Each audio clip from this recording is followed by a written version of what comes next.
تو سورۃ الملک قرآن مجید کی نہایت اہم سورتوں میں سے ایک ہے.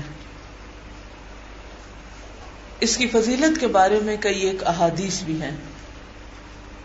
ایک حدیث میں آتا ہے رسول اللہ صلی اللہ علیہ وسلم نے فرمایا ان سورۃ فی القرآن 30 آیہ شفعت لصاحبها حتی غفر له. اللہ کی کتاب میں ایک سورت ہے جس میں صرف 30 آیات ہیں. اس نے ایک پڑھنے والے کے لیے شفاعت کی یہاں تک کہ اس کو بخش دیا گیا. ایک اور روایت میں ہے قرآن مجید میں ایک سورت ہے جو اپنے پڑھنے والے کے لیے سفارش کرے گی یہاں تک کہ اسے جنت میں داخل کرائے گی. سنن الترمذی کی روایت ہے کہ آپ صلی اللہ علیہ وسلم رات کو سونے سے قبل سورۃ الف لام میم السجدہ اور سورۃ الملک ضرور پڑھا کرتے تھے. اس کے بارے میں آتا ہے کہ سورۃ تبارک ہی المانعۃ من عذاب القبر، کہ سورۃ تبارک عذاب قبر سے بچانے والی ہے، یعنی ایک شیلڈ ہے. ان ساری احادیث سے جو باتیں ہمیں پتہ چلتی ہیں وہ یہ کہ اس کا پڑھنا باعث برکت ہے، باعث نجات ہے. نبی صلی اللہ علیہ وسلم کی سنت سے ثابت ہے کہ آپ اس کو رات کے وقت پڑھا کرتے تھے، اور یہ بھی بشارت ہے کہ آپ کے علاوہ جو بھی کوئی اور پڑھے گا اس کو، اس کے لیے بھی یہ سورت فائدہ مند ہے، عذاب قبر سے بچانے والی اور جنت میں داخل کرانے والی. لیکن بات یہ ہے کہ یہ کوئی میجیکل شیلڈ نہیں کہ انسان اس سورت کو پڑھے گا کبھی ایک دفعہ، کبھی جب دل چاہا، تو اس کا صرف پڑھ لینا اس کو عذاب قبر سے بچا لے گا. جب بھی کسی سورت کو پڑھنے کی بات آتی ہے تو پڑھنے سے کیا مراد ہوتا ہے؟ کیسے پڑھنا؟ سب سے پہلے جیسے یہ نازل ہوئی ہے، صحیح تجوید کے ساتھ، صحیح ترتیل کے ساتھ.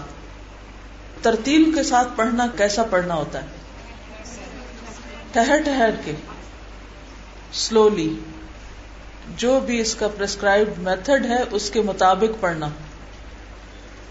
یہ نہیں کہ انسان 5 منٹ میں پوری سورت جلدی جلدی سے پڑھ ڈالے، یعنی اس کو آرام سے پڑھے. بہتر یہ ہے کہ انسان اس کو عشاء کی نماز میں پڑھ لے. ضروری نہیں کہ روز فرض کے درجے میں عشاء میں ہی پڑھے، لیکن یہ ہے کہ اگر اکثر آپ عشاء کے وقت اس کو پڑھ لیں اور اس کے بعد مسنون یہی ہے کہ انسان عشاء پڑھ کے سو جائے، تو اس طرح آپ کی عادت پختہ ہو جائے گی. کیونکہ بہت دفعہ ایسا بھی ہوتا ہے کہ آپ بستر میں لیٹ کے جب اس کو پڑھنے لگتے ہیں تو پڑھتے ہی نیند آ جاتی ہے، اور بعض اوقات آپ اس کو پورا نہیں پڑھ پاتے. تو اس لیے اگر بستر پہ جانے سے پہلے پڑھ لیں تو زیادہ فائدہ ہوگا.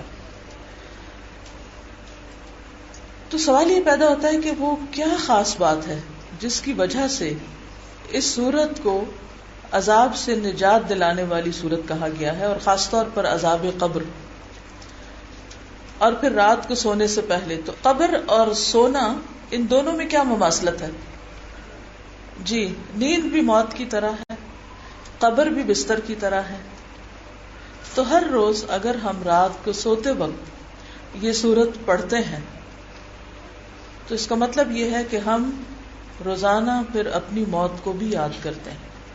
اور جو شخص موت کو یاد کرتا ہے وہ ہمیشہ اچھے کاموں کی حرص رکھتا ہے اور کوشش کرتا ہے کہ وہ بہترین عمل کرے. تو گویا ایک طرح سے یہ سورت انسان کو اچھے عمل کی طرف بھی لے جانے والی ہے، کیونکہ بالکل ابتدا میں بھی کیا فرمایا گیا کہ الذی خلق الموت والحیات لیبلوکم ایکم احسن عملا.